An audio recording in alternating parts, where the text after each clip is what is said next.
கட்சியுடைய மாவட்ட பொறுப்பாளர் தீவிரமாக எனக்கு வாக்கு சேகரித்தார் என்பதற்காக அவரை தொலைபேசியில் தொடர்பு கொண்டு கொலை மிரட்டல் விட்டதோடு மட்டுமல்லாமல் அவருடைய பெண்ணை கடத்தி சென்று கற்பழிப்பேன் என்று ஒரு திமுக பிரமுகர் நேரடியாக மிரட்டியிருக்கிறார். ஒருத்தர் கட்சி சின்ன வரதுக்காக தாக்கப்பட்டிருக்கிறார். அவர் கையில இந்த 3 வர்ண கயிறு கட்டியிருந்தாருன்னு அவரை போட்டு அடிச்சு ஹாஸ்பிட்டல் இருக்கிறாரு. ஒரு திமுக பிரமுகர் என் கட்சியினுடைய ஒரு மாவட்ட செயலாளர் மாவட்ட பொறுப்பாளர் போன்ல எப்படி மிரட்டலாம் பாருங்க. நான் சொல்றது இப்போது தேர்தல் ஆணையத்துக்கிட்ட இந்த அதிகாரம் இருக்கு. ஏன் இந்த அதிகாரத்தை பயன்படுத்தி தமிழ்நாடு தேர்தல் ஆணையம் இந்திய தேர்தல் ஆணையம் இத்தனை புகார்கள் நான் கொடுத்திருந்தோம், ஏன் நடவடிக்கை எடுக்கல? உங்களோடு கூட்டணியில் இருந்து கொள்கை அளவில் மாறுபட்டு கடைசி நேரத்தில் வெளியிலே வந்து தனியாக நான் நின்று மக்கள் எனக்கு அளித்த ஆதரவுக்காக இவ்வளவு அராஜகத்தை, இவ்வளவு அடாவடிகளை, இவ்வளவு அட்டூழியங்களை ஆளுங்கட்சியினர், ஒரு சில காவல்துறை அதிகாரிகள், அரசு நிர்வாகத்துறையில் இருக்கிற அதிகாரிகள் துணையோடு செய்வது எந்த விதத்தில் நியாயம்? கொடைக்கானலில் ஓய்வில் இருக்கிற மாண்புமிகு தமிழ்நாடு முதலமைச்சர் அவர்களை இந்த பத்திரிகையாளர் நேரலையின் ஊடாக உங்களை கேட்கிறேன், இது எல்லாம் எந்த விதத்தில் நியாயம்?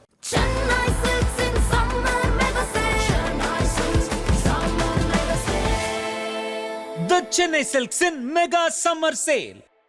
இந்த கூட்டத்தினுடைய பிரதான நோக்கம் எங்களுடைய வேட்பாளர்கள் இந்த தேர்தல் காலத்தை ஆளுங்கட்சியை, ஆண்ட கட்சிகளை, தேசிய கட்சிகளை எதிர்த்து மிகச்சிறப்பாக இந்த தேர்தலில் பணியாற்றியிருக்கிறார்கள்.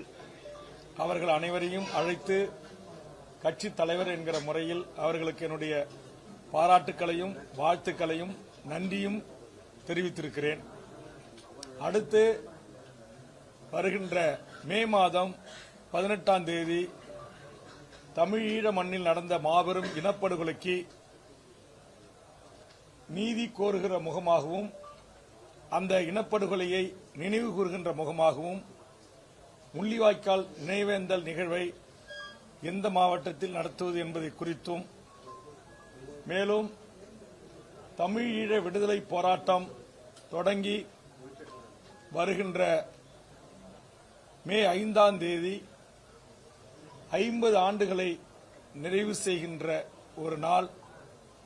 ஆதலால் உலக அரங்கில் தமிழனுக்கென்று ஒரு நாடு வேண்டும் என்பதற்காக தன்னுயிரை தந்திட்ட மாவீரர்களையும் அவர்களுக்கு தோள் கொடுத்து துணை நின்ற எமது பொதுமக்களையும், மாண்டு போன எமது பொதுமக்களையும் நினைவுகூர்கின்ற வகையிலும் உலகமே வியக்கின்ற இப்படிப்பட்ட ஒரு போரை நடத்தி உலகத்தில் தமிழர்கள் யார் என்பதை உலகுக்கு காட்டிய என் மதிப்பிற்குரிய பேரன்புக்குரிய நன்னன் வேதகு வே. பிரபாகரன் அவர்களின் வீரம் செறிந்த விடுதலை போராட்டத்தை என் வளரும் இளைய தலைமுறைக்கு சொல்ல வேண்டிய, கடத்த வேண்டிய காலத்தின் கட்டாயம் இன்றைக்கு எழுந்திருப்பதாக நான் கருதுகிறேன். காரணம், தமிழர்கள் தங்களுடைய வரலாறுகளை மறந்த அல்லது வரலாறுகள் மாற்றப்பட்ட அல்லது மறைக்கப்பட்ட ஒரு இனமாக இருந்து வருகிறது. ஆதலால்தான் தமிழர்கள் தனக்கான தலைவர்களை தன்னிலிருந்து தேடாமல் வேறு வேறு இடங்களில் தேடுகிற ஒரு சூழல் தமிழ்நாட்டில் ஏற்பட்டிருக்கிறது என்பதை உணர வேண்டும். அதை உணர்த்துகின்ற முகமாக அதை தமிழ்நாட்டில் எவ்வாறு முன்னெடுப்பது என்பதை குறித்தும் தமிழக வாழ்வுரிமை கட்சி இந்த தேர்தல்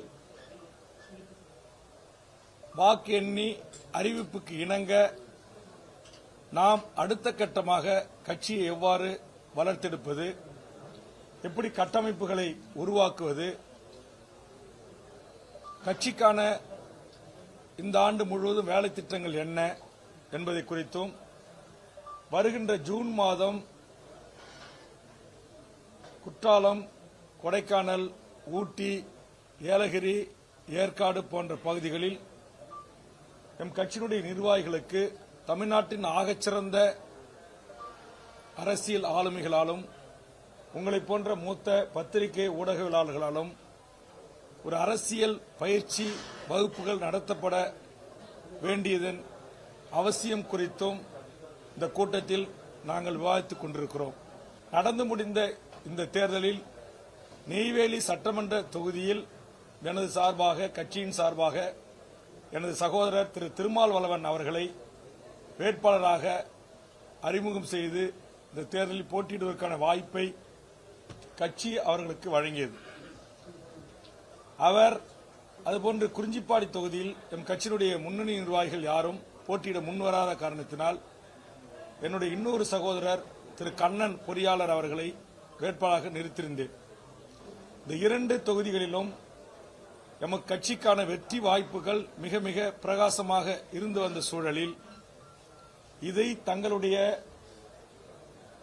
அரசாங்கத்தை கையில் வைத்திருக்கிற திராவிட முன்னேற்ற கழகம் தங்கள் உளவுத்துறையின் மூலமாக அல்லது பெண் நிறுவனத்தின் மூலமாக தெரிந்து கொண்டு இந்த 2 தொகுதிகளிலும் பல இடங்களில் மிக மோசமான வன்முறை வெறியாட்டங்களை நடத்தியிருக்கிறார்கள். பொதுமக்கள் எங்களுக்காக என்எல்சி எதிர்த்து போராடிய வேல்முருகன் அவர்களுடைய வேட்பாளராக இருக்கிற திருமாவளவனுக்கு கேமராவில் வாக்களிப்போம் என்று சொன்னதற்காகவும் கண்ணன் அவர்களுடைய சின்னங்களை அவர்களுடைய வீடுகளில் வரைந்து வைத்ததற்காகவும் எப்படியெல்லாம் கடலூர் மாவட்டத்தில் இருக்கிற நெய்வேலி சட்டமன்ற தொகுதியிலும் குறிஞ்சிப்பாடி தொகுதியிலும் தமிழக வாழ்வுரிமை கட்சி தொண்டர்களும் பொதுமக்களும் பாதிப்புக்குள்ளாகி இருக்கிறார்கள்.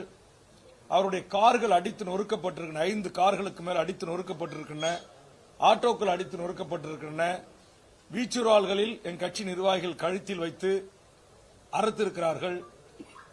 பூத்திலே வைத்து எங்கள் கட்சிக்காரர்கள் மீது கொலைவெறி தாக்குதலுக்கு உள்ளாக்கி அரசு மருத்துவமனையில் சேர்க்கப்பட்டவர்களை திமுகவை சேர்ந்த வேட்பாளர்கள் அவருடைய ஆதரவாளர்களால் கடத்தப்பட்டிருக்கிறார்கள். அவர் உயிரோடு இருக்கிறாரா என்று கூட இதுவரையில் எங்களுக்கு தெரியவில்லை. இப்படி அடுக்கடுக்கான விடயங்கள். எங்கள் கட்சியுடைய மாவட்ட பொறுப்பாளர் தீவிரமாக எனக்கு வாக்கு சேகரித்தார் என்பதற்காக அவரை தொலைபேசியில் தொடர்பு கொண்டு கொலை மிரட்டல் விடுத்ததோடு மட்டுமல்லாமல் அவருடைய பெண்ணை கடத்தி சென்று கற்பழிப்பேன் என்று ஒரு திமுக பிரமுகர் நேரடியாக மிரட்டியிருக்கிறார். இங்கு பெண் பத்திரிகையாளர்கள் இருக்கிற காரணத்தால் அந்த ஆபாசமான வார்த்தைகளை உங்கள் தனிப்பட்ட எண்ணுக்கு அனுப்பி வைக்கிறோம், கேளுங்கள்.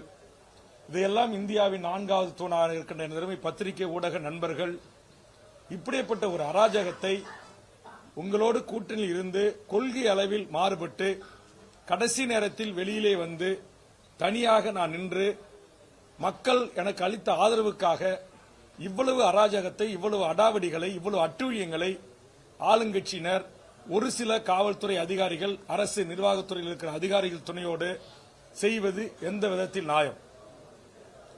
இரவு 8 மணிக்கு மேல சில பூத்துக்களை கைப்பற்றி அங்க இருக்கின்ற அதிகாரிகளை மிரட்டி மற்ற கட்சி ஏஜென்சிகளை வெளியே அனுப்பிவிட்டு பல இடங்களிலே இவர்களாகவே வாக்கை திமுக தொண்டர்கள் அவருடைய உதயசூரியம் சின்னத்திற்கு வாக்களித்திருக்கிறார்கள்.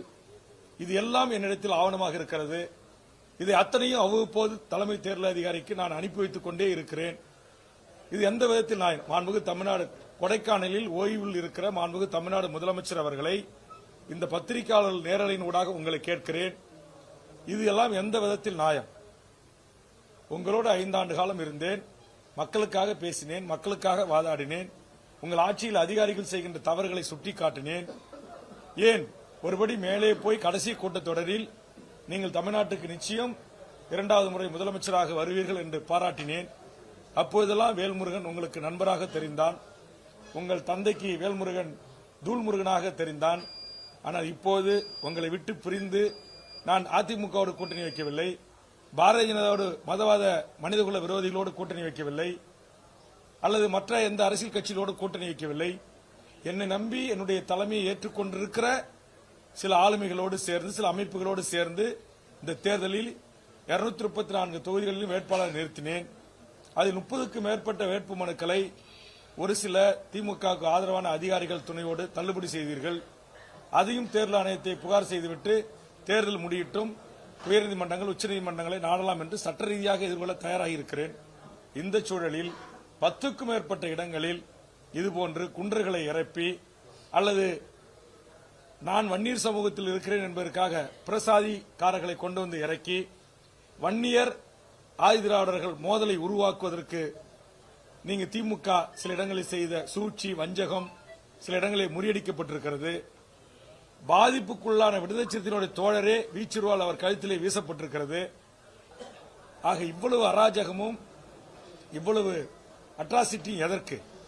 தேர்தல் என்பது இன்றைக்கு வரும், நாளைக்கு உள்ளாட்சி தேர்தல் வரும், சட்டமன்ற தேர்தல், நாடாளுமன்ற தேர்தல் அடிக்கடி வரத்தான் செய்யும். ஆனால் நாம் தலைவர்கள் ஒருவருக்கொருவர் ஒருத்தர் முகத்தை பார்க்கணும். ஒரு அரசியல் நாகரிகம் கருதி சாவு வாழ்வு திருமணங்கள்ல சந்திக்கணும். அதே மாதிரி அந்த நெய்வேலித்துடைய வேட்பாளர் திரு சபாராஜேந்திரா அவர்கள் நாளைக்கு பொது நிகழ்ச்சிகளை என்ன பார்க்கணும், என்னுடைய சகோதரர்களை பார்க்கணும். இப்படி தூண்டிவிட்டு உண்மைக்கு மாறா சம்பவத்தில் இல்லாத என் சகோதரரை, என்னுடைய வேட்பாளர்களை, என் சகோதரருடைய பிள்ளைகள் நல்லா படிச்சுட்டு நல்ல ஸ்டேட்டஸ்ல இருக்கிறாங்க. அவங்க தேர்தலுக்கு ஓட்டு போட வந்துட்டு அவங்க அவங்களுடைய பணிகளுக்கு திரும்பிட்டாங்க. அவர்கள் அந்த ஸ்பாட்ல இருந்தாங்கன்னு சொல்லி அவர்கள் மீது 307 கொலை முயற்சி வழக்கு பதிவு செய்ய சொல்லி ஆளும் திமுக அரசு மேலிருந்து உத்தரவுகளை பிறப்பிப்பது இது எல்லாம் நியாயமா? அந்த சில்லிமுக்கு உடஞ்சதுக்கு வீச்சுரோல வெட்டுறதா 307? இதான் தர்மமா? இதான் காவல்துறை நீதி நேர்மையா நடந்துக்கிறதா? சொல்லுங்க. அந்த சில்லிமுக்கு உடஞ்ச படம் எந்த தொலைக்காட்சி பேக்கேஜ் வாங்கிச்சோ அதே தொலைக்காட்சி எந்த தொலைக்காட்சி எங்க வெட்டுப்பட்டிருக்கு, எத்தனை தையல் போட்டிருக்கு யாருமே திருப்பி கேட்கல.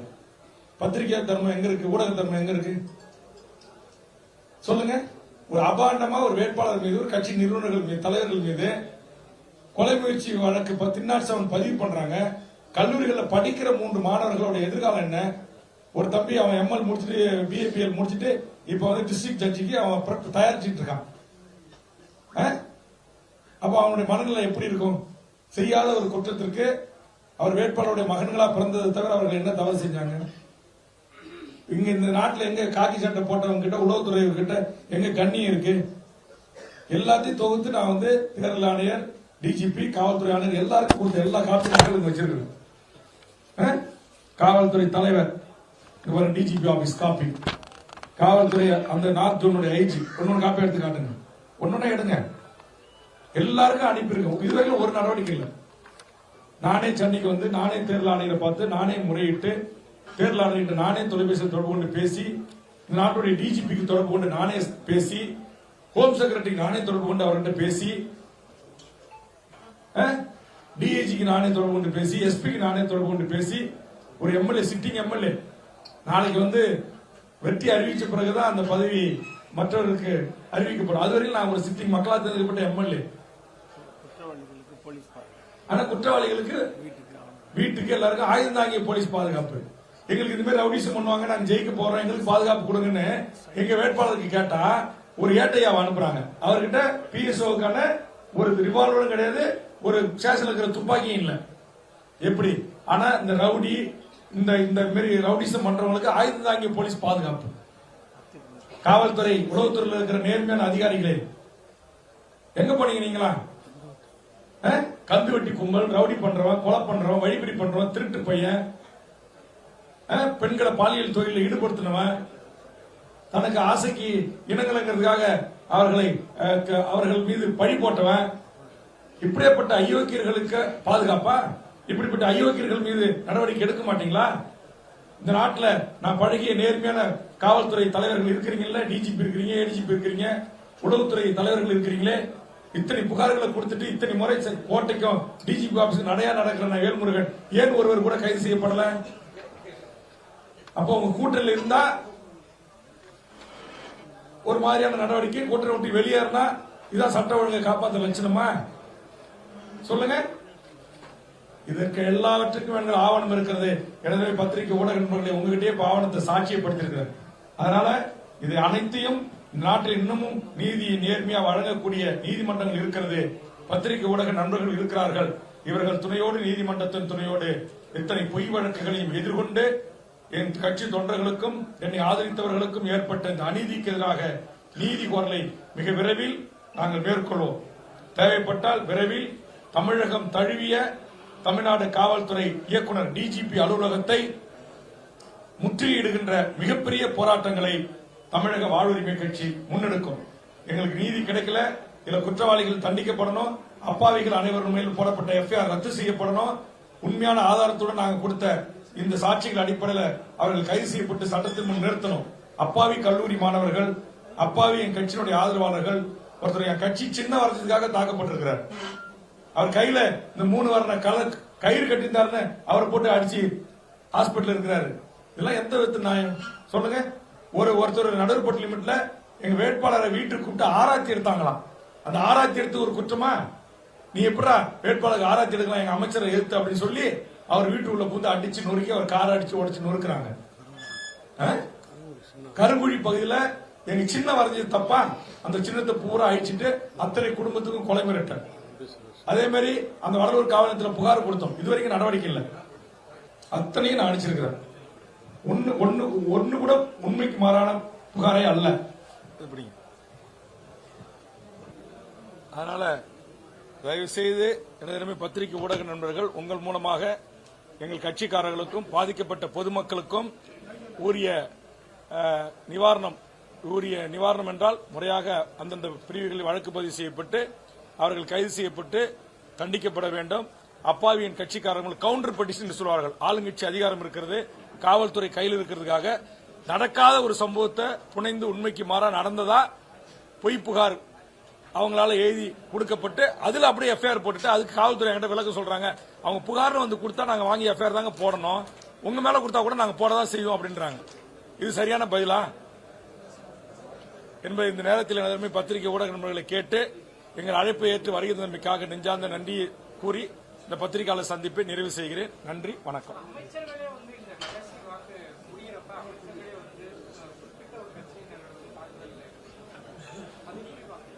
அதான் அமைச்சராக இருந்தாலும் சரிதான், சாதாரண இந்திய நாட்டு குடிமகனாக இருந்தாலும் சரிதான், யாராக இருந்தாலும் இது போன்ற அராஜகங்களில் ஈடுபடுவது, சாட்சியங்கள், இது மாதிரி புகைப்படங்கள், ஆடியோ, பெண் இருக்காங்க காட்டல, நீங்க ஆண் பத்திரிகையாளர்கிட்ட காட்டுறேன், ஒரு திமுக பிரமுகர் என் கட்சியினுடைய ஒரு மாவட்ட செயலாளர் மாவட்ட பொறுப்பாளர் போன்ல எப்படி மிரட்டுறான் பாருங்க. உன்னை அறுத்து போட்டுரும் அப்படின்றான். அப்புறம் என்ன சொல்றான், உனக்கு ஒரு வயசு பொண்ணு இருக்கு, அதை தூக்கிட்டு போய் நான் கற்பழிச்சிருன்றான். ஆடியோ வாங்கி தேர்தல் ஆணையருக்கு அனுப்பிச்சிட்டேன், டிஜிபி அனுப்பிச்சிட்டேன், ஐஜிக்கு அனுப்பிச்சிட்டேன். இது வரைக்கும் அந்த பேசுறவனுக்கு அவனுக்கு ஆயுதம் தெரிஞ்ச பாதுகாப்போட இருக்கான். அவன் கேட்டா அவருக்கு சபாவுக்கு அவர் ரைட் ஹேண்டான் அந்த நெய்வேலி திமுக எம்எல்ஏவுக்கு. அதுக்கு நான் அதை வந்து ஒரு கர்ப்பிணி பெண்ணு அனிஷா பாத்திமா அவர்களை கொலைவெறி தாக்குதல் செய்த அந்த திமுக கும்பலை உடனடியாக அத்தனை பேரையும் கைது செய்து கொலை முயற்சி வழக்கு பதிவு செய்து அவர்களை சிறையில் அடைக்கணும் அப்படின்னு சீமான் அறிக்கை விடுவதற்கு முன்பாக முதல் அறிக்கை நான் தான் விட்டுருக்கிறேன். இதுவரைக்கும் என்ன நடவடிக்கை என்பது எனக்கு தெரியல. ஒரு நடவடிக்கை இல்லை அப்படின்னு தான் எனக்கு தகவல் கிடைச்சிருக்கு. இதனால நாம் தமிழர் கட்சிக்காரங்க இன்னைக்கு தமிழ்நாடு முழுவதும் போராட்டங்களை நடத்தி கொண்டிருக்கிறார்கள். சம்பந்தப்பட்ட காவல் நிலையம் முற்றுகையிட்டப்பட்டு போராட்டம் தற்போது நடந்து கொண்டிருக்கிறது. ஆக எங்க போனாங்க நேர்மையான காவல்துறை ஐஏஎஸ் ஐபிஎஸ் அதிகாரிகளா? ஓகே, வாக்கு சதவீதம் மக்கள் விழிப்புணர்வு அடைந்து வாக்களிச்சிருக்காங்க. அது வரவேற்கக்கூடிய ஒண்ணுதான். ஆனா தேர்தல் வாக்குகளை எண்ணி யாருக்கு எவ்வளவு வாக்கு கிடைச்சிருக்கு, எத்தனை தொகுதியில் யார் யார் எந்தெந்த கட்சி வெற்றி பெறாங்க என்பது இப்போது யாராலையும் கணித்து கூற முடியாத ஒரு சூழல் இருப்பதாகத்தான் நான் கருதுகிறேன். அதனால் கண்டிப்பாக 4ஆம் தேதி இரவுக்குள் உங்களுக்கு எல்லாம் தெரிஞ்சிடும். அதனால எனக்கு யாரு ஆட்சி வர்றதை பத்தி நாங்க ஆட்சிக்கு ஆர்வமெல்லாம் வந்துட்டு போட்டோம். மக்கள் எஜமானர்கள், மக்கள் வாக்களித்து அவங்க மக்கள் பெரும்பான்மை மக்கள் வாக்களித்து பெரும்பான்மை மெஜாரிட்டி கிடைக்கக்கூடியவர்கள் ஆட்சியில் அமர போறாங்க. நான் சொல்றது இப்போது தேர்தல் ஆணையத்துக்கிட்ட இந்த அதிகாரம் இருக்கு. ஏன் இந்த அதிகாரத்தை பயன்படுத்தி தமிழ்நாடு தேர்தல் ஆணையம், இந்திய தேர்தல் ஆணையம் இத்தனை புகார்கள் நான் கொடுத்திருந்தோம், ஏன் நடவடிக்கை எடுக்கல? அப்ப தேர்தல் ஆணையமே யார் கட்டுப்பாட்டில் இருக்கு அப்படின்ற ஒரு கேள்வி இருக்குல்ல. அப்ப தேர்தல் ஆணையம் ஏற்கனவே திமுக ஆதரவா இருப்பாங்க, சில டிஜிபி, சில ஏடிஜிபி, ஐஜி அப்படின்னு சொல்லி மாத்தினீங்க. அப்ப இப்ப இருக்கிறவங்களும் யாருக்கு ஆதரவா இருக்கிறாங்க, ஏன் இது மாதிரி நடவடிக்கை இல்ல அப்படின்னு ஒரு கேள்வி வருது இல்ல. அதனாலதான் நான் கேட்கிறேன். நான் நியாயமான, கண்ணியமான, நேர்மையான நிறைய அதிகாரிகள் இருக்கிறாங்க. அவர்கள் ஏன் இதை பார்த்து நான் இவ்வளவு ஆதாரப்பூர்வமான புகார் அளித்தோம், இதன் மீது ஏன் நடவடிக்கை எடுக்காம இருக்கிறாங்க என்பது என்னுடைய கேள்வி. அவர்கள் மீது யார் மீது நான் கலங்க கற்பத்தில் அவங்க யாரையும் நான் குறை சொல்ல. நீங்க தானே நேர்மையானவர்கள், நீங்க லஞ்சம் வாங்காத நேர்மையான அதிகாரிகள், பெயரெடுத்த அதிகாரிகள் இந்த ஆட்சியில் இப்ப இருக்கீங்கல்ல. அதனால நீங்க இதன் மீது நடவடிக்கை எடுக்கல. உதாரணத்துக்கு நம்முடைய தலைமை தேர்தல் ஆணையர் நேர்மையான ஒரு பெண் அதிகாரி, ஒரு அடிஷனல் சீஃப் செக்ரட்டரி கேடுறவங்க. இன்னைக்கு அவங்க கிட்ட தான் ஒட்டுமொத்த போலீஸ், ஒட்டுமொத்த நிர்வாக தலைமை இன்னைக்கு அவங்க தான். அவங்க கிட்ட நான் தொலைபேசியில் பேசியிருக்கேன், நேரடியாக கொடுத்திருக்கிறேன். ஆனா அவர்கள் இங்க நடவடிக்கை எடுக்க சொல்லி கோப்புகளை அனுப்புறாங்க. ஆனா இருக்கிற அதிகாரிகள் யாரும் எடுக்க மாட்டேன்றாங்க அப்படின்றது என்னுடைய வருத்தம். அது நம்ம வாக்கு எண்ணென பிறகுதான் தெரிய வரும். அதுக்கு முன்பாக கணிக்கிற அளவில் இந்த தேர்தல் இல்லை என்பதுதான் என்னுடைய பார்வை. ஓகே, நன்றி. அது வாக்குப்பட்டி எண்ணும் போது தெரியும். நன்றி, நன்றி.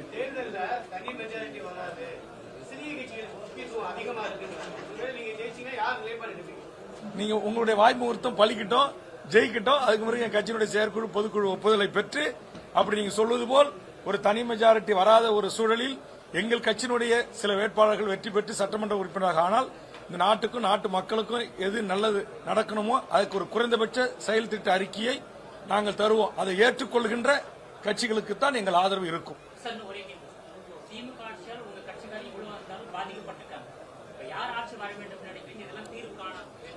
அதெல்லாம் உங்களுக்கு நான் சொல்றேன். ஃபர்ஸ்ட் நாங்க ஜெயிக்கிட்டோம், ஜெயிச்சு என்கிட்ட எம்எல்ஏ வரட்டும்.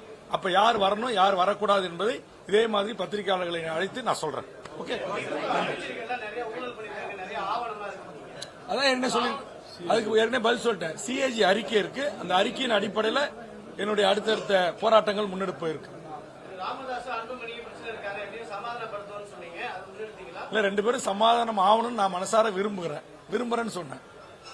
அப்பா மகன் இருவரும் சமாதானம் ஆக வேண்டும். அப்போதுதான் நமக்கு கேட்ட சமூக நீதி ஜாதிவாரி கணக்கெடுப்பு நடத்தி எல்லா தமிழ் சமூகங்களுக்கும் அவரவர்களின் எண்ணிக்கைக்கு ஏற்றவாறு நமக்கு வேலைவாய்ப்பு கல்வி உரிமை கிடைக்கும். அதனால சமூக நீதி தளத்தில் உருவான அந்த கட்சி இரண்டாக பிரிந்து கிடப்பது அந்த கட்சியுடைய தொண்டர்களுக்கு நல்லதில்லை, அந்த சமூக நீதி வேண்டி நிற்கிற தமிழக மக்களுக்கும் நல்லதில்லை அப்படின்ற அடிப்படையில் நான் சொன்னேன்.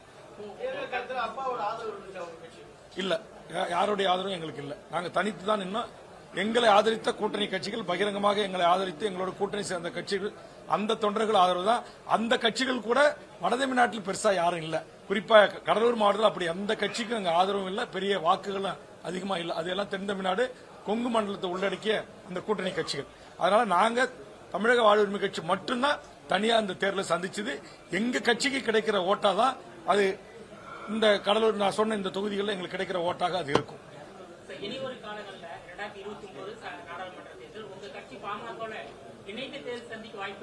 அது தேர்தல் வருகின்ற போது உங்களுக்கு சொல்றேன். ஓகே, நன்றி.